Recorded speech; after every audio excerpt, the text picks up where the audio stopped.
Boa tarde a todos e bem-vindos ao Jornal Geral. Hoje vamos tratar sobre a crise na China e entender suas causas e consequências. 10 anos atrás, a realidade econômica da China não é nada parecido ao estado atual. De fato, Pedro, a China era um país que demonstrava um crescimento alto e rápido. Só que hoje em dia a gente percebe um cenário diferente, com uma desaceleração significativa.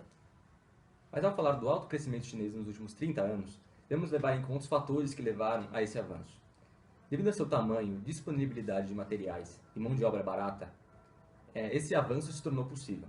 Porém, nos últimos anos, esse crescimento econômico desencadeou uma melhoria na condição de vida e, consequentemente, a mão de obra encareceu. Além disso, levando em conta o estado industrial do país, o crescimento significativo só pôde ocorrer devido ao estado de pobreza e subdesenvolvimento que ele se encontrava, no qual a evolução financeira não só era mais fácil, mas era necessária.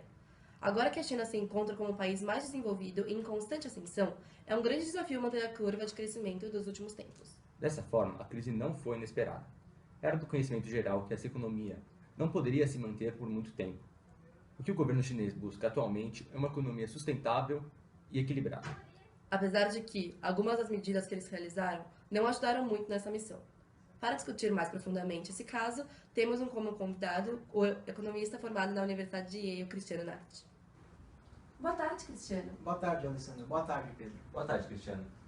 Cristiano, conta pra gente, qual a origem dessa crise econômica na China? Então, a crise na China teve sua origem em 2008 com a crise econômica dos Estados Unidos.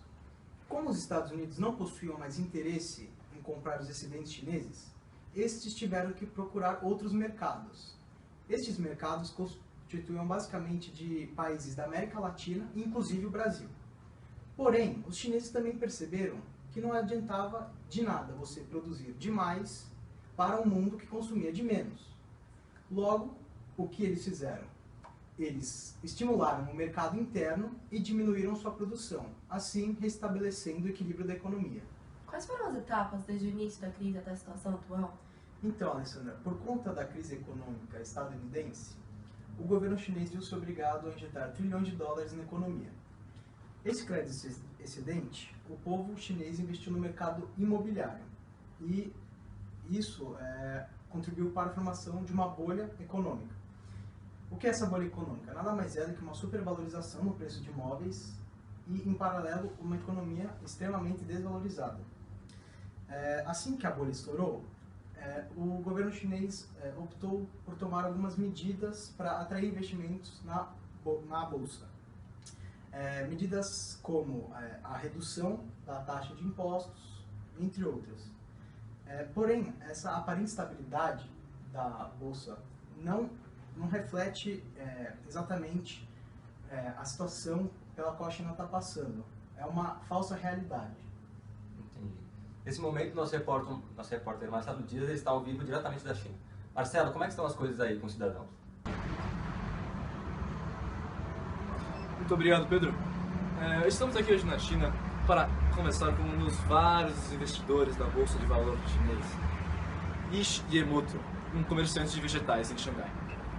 Boa tarde. Eu gostaria de saber como a crise influenciou a sua situação financeira. A crise prejudicou demais a minha reserva financeira. A maior parte dela foi investida na bolsa, a qual sofreu desvalorização de 70% nos últimos meses. A gente fica aqui no aguardo que a economia melhore e que eu tenha o retorno desse capital. Muito obrigado, hein? É com você, Pedro. Obrigada, Marcela. Cristiano, você acredita que a situação esteja fugindo do controle do governo chinês? De forma alguma. O que está acontecendo na China nada mais é do que o resultado de uma política econômica de governo, que consiste basicamente na desvalorização do yuan, na diminuição das atividades da bolsa e até mesmo a redução do crescimento do PIB. De fato, a estratégia ela foi planejada pelo governo chinês. Agora, julgar se ela vai ser efetiva ou não só será possível com o tempo. Obrigado, Cristiano, pela sua participação aqui no nosso jornal. Eu que agradeço. Até uma próxima. Mas agora com a participação do nosso repórter Renato Dias, direto de São Paulo. Muito obrigado, Pedro. Estamos aqui com a empreendedora brasileira Fernanda da Silva. Fernanda, por favor, como que a crise chinesa influenciou os negócios aqui no Brasil?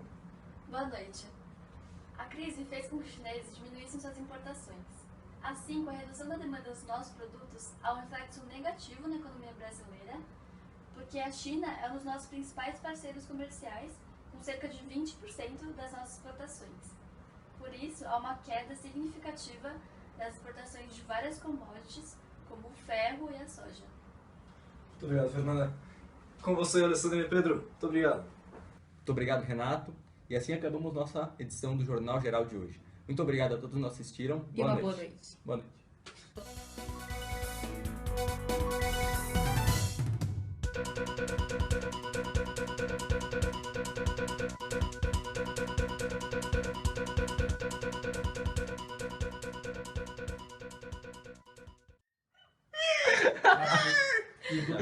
Parece um hipogrifo. Como que a crise afetou os negócios aqui no Brasil? Boa noite. A crise fez com Muito obrigado, Fernanda. Voltamos com você, Pedro. Os Estados Unidos!